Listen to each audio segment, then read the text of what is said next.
Hey everybody, this is Captain Yeet here for you from the anime moments that hit. Today we're going to be doing number 78, My Hero Academia Vigilantes. So let's get into it. How did I find out about Vigilantes? Well, I knew Vigilantes was a prequel to My Hero Academia. We follow a new group of characters which are Vigilantes, just like the title implies, the Crawler slash Koichi, Popstep, and Knuckle Duster. And since this is a prequel, all the characters that we know and love like Deku, Bakugo, Kirishima, Maraka, they're all kids right now, so we just follow the new group of characters.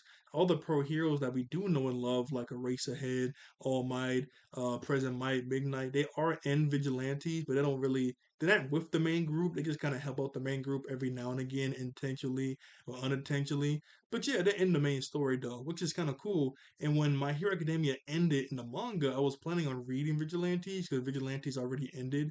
But then the anime got announced, so I was like, okay, I'll just wait for the anime. I watched season one; it was really good. I liked it, and I just finished watching season two today, which is funny because today's the 28th. I'm gonna upload this on the 29th, and I watched the second season today and finished it today. I watched all 13 episodes. It was so good. I was just watching them back to back to back. They haven't announced season three. I don't know if there's gonna be a season three, but since there's been a season one and two, I'm assuming there's a season three. Now, I didn't read the manga, like I said, so I don't know how much more we have left to adapt. So I don't know how many more seasons we have, but I can't wait for season three. Season two was so good. I cannot wait for season three. I know something. I know like one thing about the very end of Vigilantes, but other than that, I don't really know too much. So since I don't really know, don't tell me the comics, but I really hope Koichi and Popstep gets together. Now I do know there's a slightly big age gap, so Popstep has so there has to be some sort of time skip. Hopefully, Popstep needs to get a little bit older, but I do hope Koichi and her get together because they seem like really cute together, especially Popstep getting jealous all the time. Like in that one episode, they went undercover at that bar in season two for like a little mixer and everything. And she was just getting so jealous. And Koichi was like, "Yeah, all those girls, they were weird." He didn't know she was undercover. Are you sure? I mean, all of them? And that one was kind of cool. But anyway, I'm sorry about that. I'm just rambling. I have three specific moments I want to bring up from My Hero Academia Vigilantes. The very first moment I want to bring up is specifically with Popstep, actually. It's kind of funny, we're just talking about her. So, the moment I want to bring up is that throughout season one, oh, yeah, sorry, I forgot to mention this too. I want to say before I forget. The opening for season one, way better than the opening for season two. Hopefully, season three can redeem it because the opening for season two was not bad. I like it. It's not season one, though. Season one, it got to beat. It got to beat. At least for me, that's how I feel. And the ending too. But anyway, at the first moment I want to bring up with Popstep is that throughout season one and season two, as we know, but this moment specifically is taking place in season one, is that she wants to be a pop star slash an idol. So she's using her quirk to jump around all over the city to sing to people, and she has a pretty big following, but she's not doing anything official. Like I said, she's just kind of going around town singing. By the end of season one, she's able to actually get her first official gig to get her name out there, which is really sweet. And she has a bunch of background dancers, a bunch of people to sing with her. They're not only specifically singing for her. Like it's not like this is all of her stuff just for her, but they're helping her out singing, and it was really good. I really liked this part of the episode where she's singing. The choreography was nice. The animation was going crazy. It was a really nice, sweet moment because everything been leading up to this for her to do her first official gig, and she was like really nervous for it. I also want to intersplice this first moment with Knuckle Duster because while this is going on, Knuckle Duster is fighting his daughter who's being mind controlled, and he gave her a gigantic, mean haymaker with that electric stun gun. At first, I was like, I don't know if he's gonna hit her with that, but I mean, yeah, I mean, he had to get the B stuff out of here, so he had to. But he did the meanest haymaker, and I guess spoilers for season two, spoilers. But yo, when it was revealed he was overclocked, I was like, what? That was why, yo. That surprised me. That surprised me. That was wild. The fact that he's overclocked. And I love the crab girl. She was so funny. And her dynamic with Fat Gum. When he said it was clobbering time, I was cracking up. But the crab girl and the Fat Gum dynamic was so funny. I don't know if they do get together, I won't be mad at it. 'Cause those two, I'd be cracking up, man. I like those two together. Doing the fastball special, cracking up with each other. They were cool. But anyway, back to the first moment. Let me show what Pops that was singing on stage of all of her co-workers and everything. And these guys showed back up in season two. But this part was really nice, the choreography and everything. It was sweet. And then also, like I said, I want to intersplice this moment with Knuckle Duster going crazy. I mean, that boy gave the meanest haymaker to his daughter. Like I said, I was like, yo, ain't no way he's gonna, hit her this hard. But I mean, he kind of had to. And what really had me surprised about that scene too was when when he was like when after he beat her, he was taking all the bees started flying out of her body, and he had to take that queen bee out of her, and the queen bee was huge. I mean, that thing was gigantic. I was like, oh my goodness, that thing was in her head or her eye. And then at the end of this season or next season, we don't really see her that much, but while she's in the hospital, she has an eye patch on. Now she had an eye patch on before that when she was getting mind controlled, but still, I was like, oh man, that kind of sucked. I guess he lost the eye. I mean, maybe it can heal or grow back. I doubt, or eye growing back. I don't think that kind of happens in this world. Besides, you have a healing quirk. But still, I was like, jeez, man, that's really sad. That was that's really sad. I mean, she's okie dokie now. She's back with her dad and everything. But still, that was wild. And the reveal of her being not Fat Gum, but the daughter of Knuckle Duster too. That was wild. That really surprised me. But let me go ahead and get that scene up on the episode. And the fight was going crazy. They were on one rooftop. She did the explosion bee, she did this, that, and the third, and then eventually he got a grapple hook and was following her. He was not letting her get away. He was like, "Oh no, no you don't, no you don't." He was not letting her get away. It was raps. Okay, here's the scene I wanted to specifically show, and uh, I guess I'll bring this up too. Before I get into the second moment, there's one more thing I do want to bring up. I did find it kind of sweet that Aizawa, here's the scene with Knuckle Duster, just giving the meanest haymaker. I did that boy went crazy. But I did think it was kind of sweet that Aizawa liked that eel dude listened to Pop Step sing. Now, at first I was like, oh, that was kind of sweet. He told the police officers to not arrest him right away, just to let him listen to the rest of the concert because he really liked Pop Step. The other part of me was like, well, he was kind of it was kind of weird, and because he was trying to get with Pop Step, grabbing her and everything without her permission. So I was like, I don't know if he's really giving this moment, but I mean, I guess it's kind of sweet too. He let him listen. Also, that one spiky dude, he was kind of annoying because he was just misunderstanding what Koichi was trying to be nice and trying to hurt everybody. Now he's kind of a nice guy and part of the crew. I'm like, what? Why are you? Not why you here, but I mean, yeah, kind of why you here? Because it's like, okay, he turned a new leaf, but him part of the crew now. I mean, he's not like hanging around with Koichi and Pop Step all the time. But I don't know. I don't know. Like, yeah, I don't know. Do you guys feel the same way? You guys know I'm talking about the guy with the spikes that was trying to not get with Pop Step was, but trying to hurt her back in episode one before Knuckle Duster came in, and he's kind of like a somewhat of a good guy now. I don't know. That was that's kind of off. Not saying you can't have redemption because people like Zuko, but still, I don't know. But now let me get on the TV my second moment. Let me pause the video really quickly.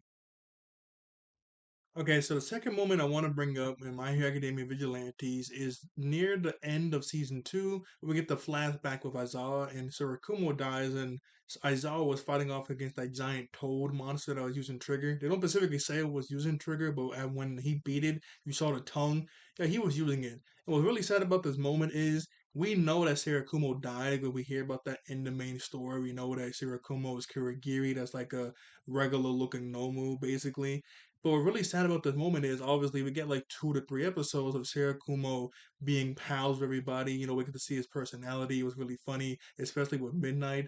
Oh man, it was so sad seeing Midnight goof around with Aizawa and Yamada because she was such a good character, man. She did not need to die in the regular series, especially she didn't need to die, and she didn't need to die the way she did because she basically got beat to death. Oh, I'm telling, I'm not lying. When I was reviewing and reacting to the manga week to week around the war, I kept thinking and I kept saying out loud every chapter, "Where's Midnight? We saw Midnight fall off of Gangsomakia, and we saw some villains walk up.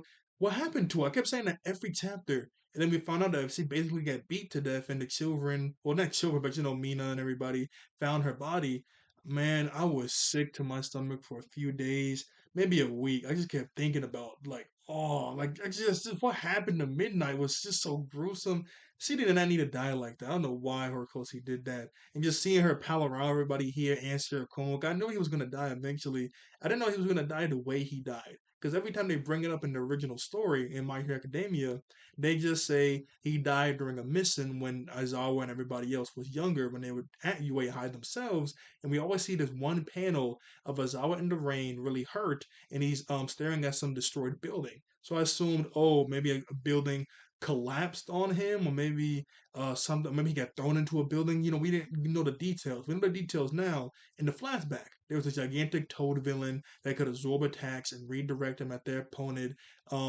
They were doing the intercept thing, and President Mike and his crew did the biggest attacks they could. The toad villain absorbed it. It was going crazy. The intercept teacher slash pro hero that Aizawa had was fighting against the toad. It didn't seem like he had a quirk, but I guess he did. But he got beat pretty easily, and there was these little kids and a teacher around Aizawa and Sirakumo. When the teacher got beat, he got thrown into a building, and the building started to get destroyed, and a bunch of rubble was falling. Now Sirakumo made that cloud thing he can make to protect the kids, but we see one piece of rubble, a really big piece of rubble, hit his head, and he died from that. And for like 2 or 3 seconds, we saw like the really big piece of rubble just smack his head. I was like, oh my goodness. I'm not even lying. I rewinding. I'm like, wait a second. Is that how he died? Because it just hit him. It was just so quick. It hit him so hard. I'm like, whoa. Ain't no way. I rewind. I'm like, geez. And the really sad part about that is when Azar was able to get up and fight the giant toad villain, he's like doing flips. He's erasing the court to delay the giant balls on the back. He was grabbing giant boulders with his scarf and throwing it back at it. He was kicking the eye like he was going crazy. And then he wrapped up all the warts together and throw it in the mouth. I was thinking that. I was like, is he gonna like grab the ball and throw it in the mouth, or maybe throw it at him? I thought he was gonna do that. And the whole time he was doing that, you hear Shirakumo in the background yelling through his urn, "Go, Sota! You get this, Sota! Don't lose, Sota! Don't give in, Sota!" Like, picking him up, "Go, Sota! Win this!" Like, you hear him yelling. And part of me was thinking, I thought he died from the ripple that just hit him, so I guess he's still alive and he's gonna die later. But no, after the whole fight, we found out that the urn thing with the speaker, it was broken from the start. So Azal was hearing all of that in his head, and he didn't really believe that until he turned around and he saw Sarakumo's body, and then just the whole background changed. And geez, man, that was sad. And that's why he became the way he is now, because after that he just kept going training after training and everything. The only part I was like, that's kind of jacked up, was that one dude that just kept getting on Aizawa for no reason. That was like the beta Bakugo of his generation, to do with the blast of Quirk in his hands. I remember he didn't really seem too upset and sad that Sirakumo died. I mean, not saying he was laughing or anything, but Midnight was breaking down. Um, so was President Mike. I forget Yamada, that's his real name. But he didn't really seem too upset. Now, I'm not saying we need a whole scene of him crying and going crazy, because he wasn't the closest with Sirakumo at all. But still, he was like, nah, you just need to hear what you needed to hear. And that was it. I'm like, you're not gonna shed a tear or anything?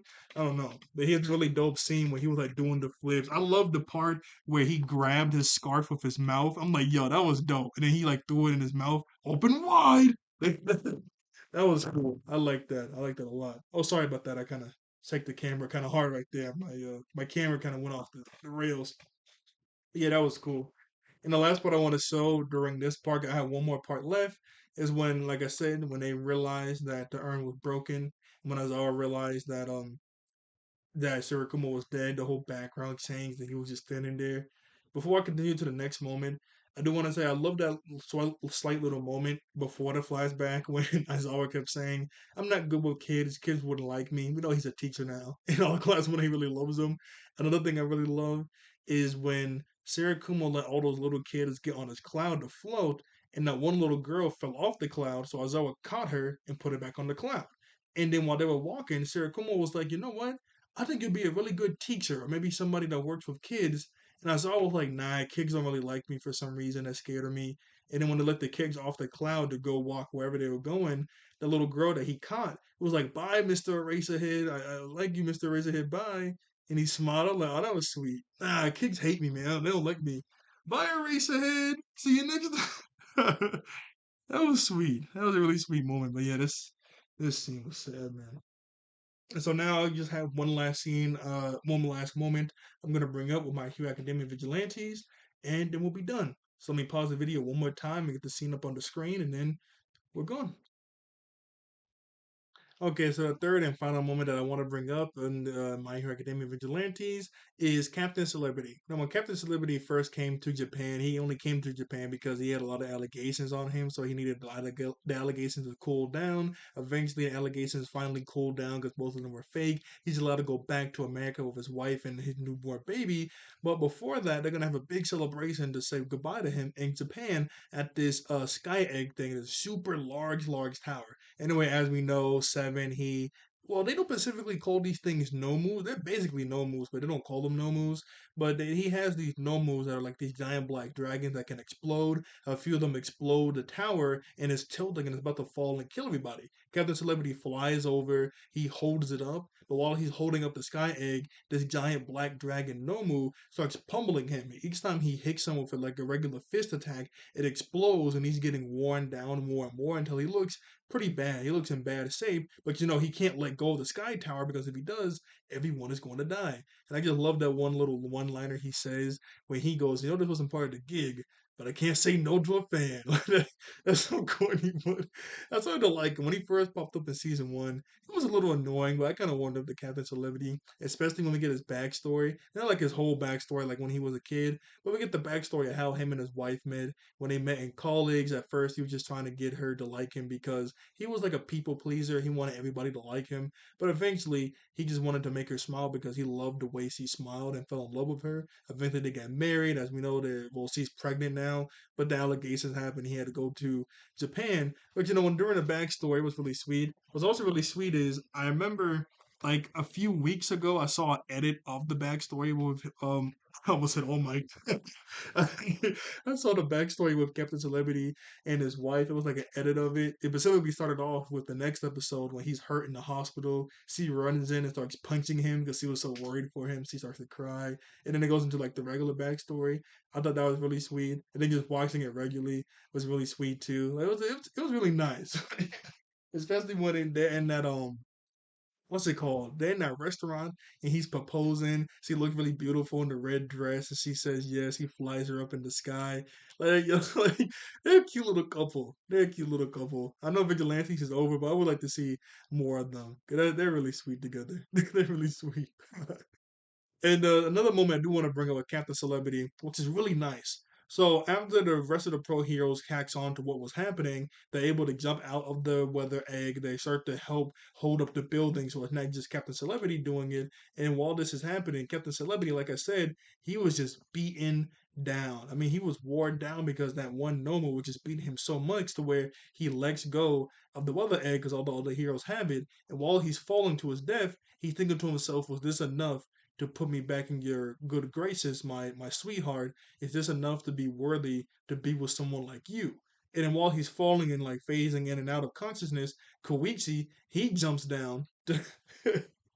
Koichi jumps off the weather egg to try to save him. Now he doesn't really. Well, I don't know. Can he fly his court? No, he can't. He can't. Actually, with Koichi, I kept thinking to myself during season one, it's kind of inconvenient. You have to be on all fours. I mean, I know he's been doing that his whole life, but it is. Oh no, he can kind of fly a little bit. I forget, but he can't really do it too well.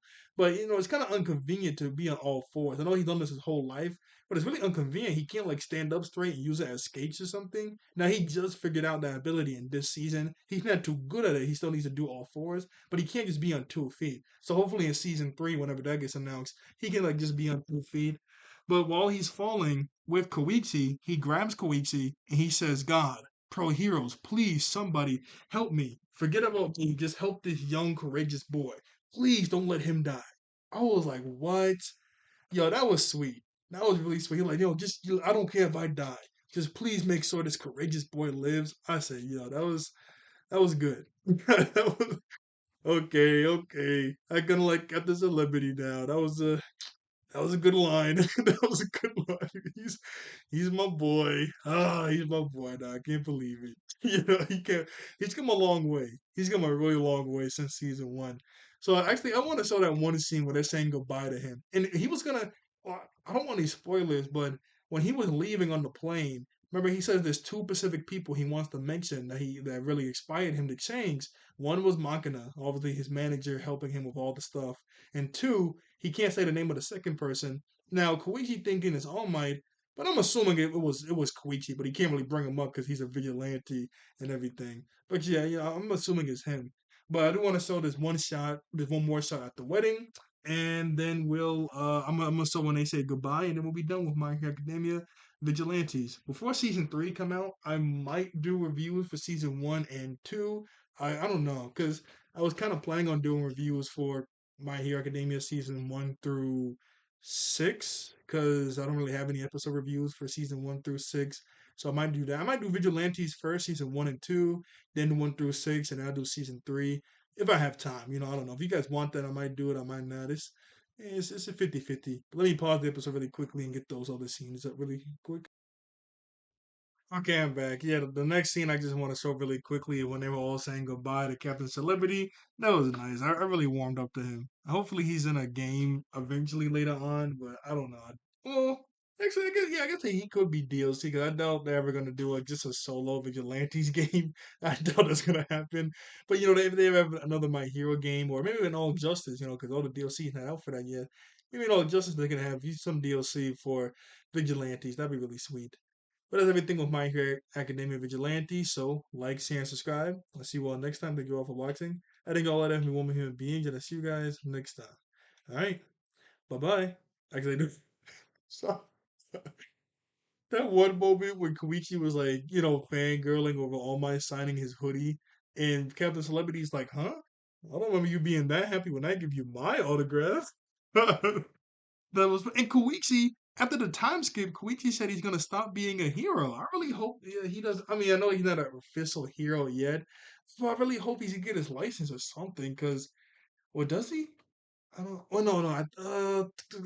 I think I don't know. I gotta look at the thing because I know some stuff about the ending, but not really that much. So I'm gonna surprise on most stuff. But yeah, hopefully, because he said he's gonna stop being the crawler. I'm like, what? Are you serious? You're gonna stop? Oh man, no. He said he's gonna stop after this next hoodie wears out. I really hope he.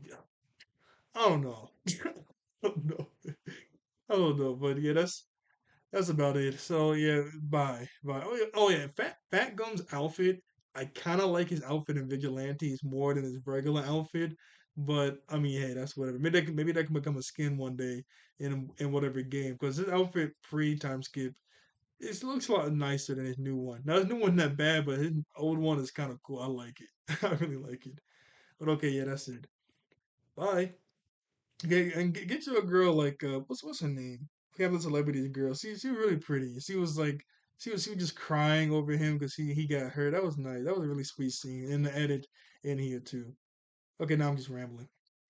Bye.